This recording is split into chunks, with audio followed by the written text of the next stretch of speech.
અનુપમસિંહ ગેહલોતે દિવ્યાંગ બાળકો સાથે હોળી પર્વની ઉજવણી કરી હતી।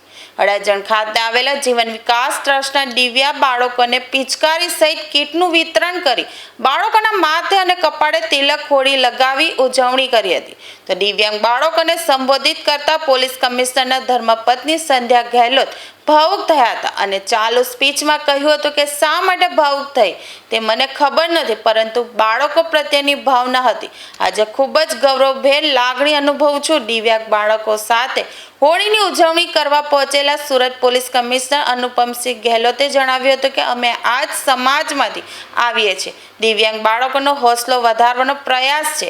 દિવ્યાંગ બાળકના કારણે પરિવારની ખૂબ જ અવદશા થાય છે। દિવ્યાંગ બાળકોમાં કોઈ ખોટ નથી। સુરત પોલીસ પ્રજા સાથે રહી દરેક તહેવારની પણ હર્ષોલ્લાસ સાથે ઉજવણી કરે છે, ત્યારે દિવ્યાંગ બાળકો સાથે કરાયેલી પોલીસની ઉજવણી આંખે ઊંડીને વળગે તેવી હતી। होली હતી जो है આવતીકાલે ધૂળેટી છે, એના અનુસંધાન में આજે जीवन विकास ट्रस्ट ना द्वारा जो एक संचालित स्कूल છે अपना जो दिव्यांग બાળકો છે जो मानसिक રીતે એટલા નથી ડેવલપ થઈ શક્યા જો એવા બાળકોનો સરસ એક અહીંયા पे जो स्कूल ચાલે છે।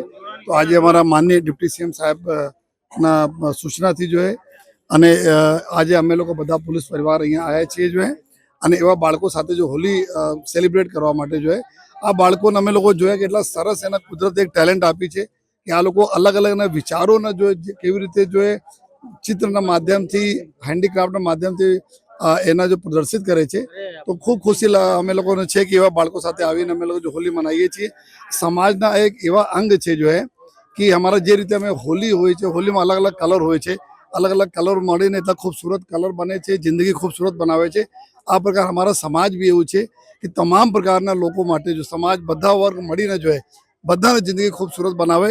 આ અમારે લોકો હરદમ આશા રહે છે અને ખૂબ ખુશી છે કે અમારા એવા બાળકો દિવ્યાંગ બાળકો છે, આ લોકોના ચહેરે પર જો ખુશી છે તો એના જોઈને અમે લોકો લાગે છે કે બધા અમારા લોકો બધા હોલી ખરેખર હોલી આજ છે।